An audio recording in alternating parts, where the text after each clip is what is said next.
Well, my name is Niek Hietbrink. I'm from Holland and I work at Windesheim University of Applied Sciences, and it's connected to a journalism education center. One of my specializations is regional and local journalism and democracy. And right here I have presented research I did with my students, so they benefited from it also. We checked the most important local media is the daily newspaper, the paid-for daily newspaper. It's in decline, but it still is the most important.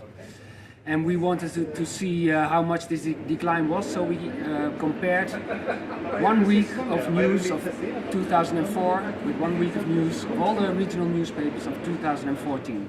Well, we are worried about these newspapers, and because 30% of the journalists are fired last 10 years. So we thought maybe if 30% of the journalists are fired, maybe 30% less news or 30% less quality. Well, it turned out that there was a little bit less news, about 12%. The quality, the findings are mixed. For instance, we found more background than in 2004. And on the other hand, the people who had a say in the news, so the public debate, we see that there were less people involved in the news, less sources, and still highly institutional. So that was the bad news, and there was some good news too.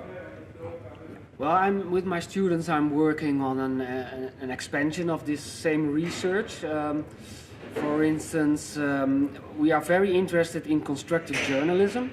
It's a new kind of journalism, and with the same measuring instrument we stretch it up a little bit so we can compare constructive elements in the news, or human interest, or popular news, or classical or conflict-oriented news. And that's very interesting to see what comes out, and we do that on regional newspapers and on national newspapers. And on the 2nd of December we have a congress in Zwolle, so anybody interested in constructive journalism is more than welcome.